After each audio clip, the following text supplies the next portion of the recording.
the government have a right in order to violate the right of property and liberty of all of the citizens in all around the country, Mr. Chair. We questioning at the closing opposition at the very first place in all of the mechanisms that I already provide to you. At the very first place, whether government have a right to intervene the right of property or liberty to begin with. We don't think that actually government, even in the urban or to the people in village, or have a right to stop people to do or to stop people in mobilization or to do what they want to do. We think that actually none of the government page make a justification on why at the very first place government or have a right to intervene in the right of the liberty of someone to begin with. So that is going to be our extension, because we see that actually in opening opposition they only talk about whether only a good government can because we are good government therefore we should provide it, but we are the closing opposition will exclusively prove to you why actually at the very first place government has no right to intervene in the right of the liberty or even property of the people in all the country. No, thank you. Let's see on how actually let's see some of the rebuttals that for the government bench, right? Okay. Right? Can be limited simply because it can harm for these people because they at least they cannot compete with those people. There's no happiness there. Yeah. We think that actually whenever people are doing urbanization, they harm no one, Mr. Chair. They harm no one because we want to do right? So we think that actually even if the opening government say that how actually the food resources will be happen if we are still allowing people to go, we think government already have a lot of mechanisms, not only as Jokowi proposal. We believe that actually food resources can happen by import and export, and it can be regulated later on based on the situation and condition. So we don't think that mutually exclusive, right? And we believe that actually there are certain in my extension I'm going to explain to you how government has no right to intervene our right of property and liberty and how actually the village that's going to my extension. So let's see in our case.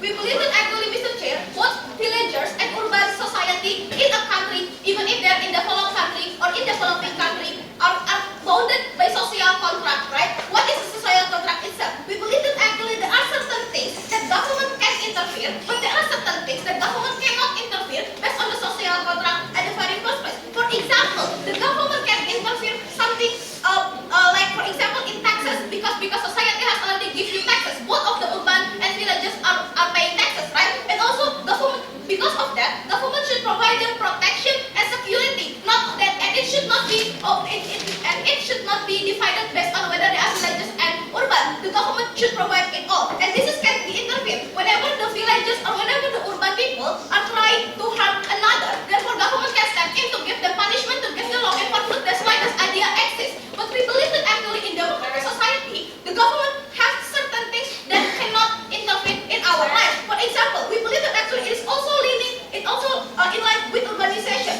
Why? Because in urbanization, we don't think that actually there are people that get harmed by how that actually they choose to go to the city. Why? Because firstly, we believe that actually just because you are arbitrarily born in the village, therefore the government has a right in order to stop you to go to anywhere and to go to be what you want to be. Because we believe the concept of arbitrary itself, we believe that actually the villagers at the very first place are not choose to be villagers, Madam Chair. There are no villagers to begin with. We believe that actually, why? Just because they are born in village, for example, they should be trapped in the village forever. We believe that actually they cannot have a right to intervene this kind of thing. We believe that actually, first, not only that, in their proposal, in all of the government-based proposal, first, government violates our right to mobilization, right? We believe that actually, by not allowing people to go from the village, they already violate the right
in that we believe that actually government at the very first has no right to intervene how we should be and how we are going to live, right? Even if in one of the proposals say that there will be a probability to increase of income in these villages, we accept that it can be happen, but it's not justifying the fact that government are violating our basic principle on how we have this right of liberty, and also in how we can have a right to in liberty, and how our right to live in where we want to, right?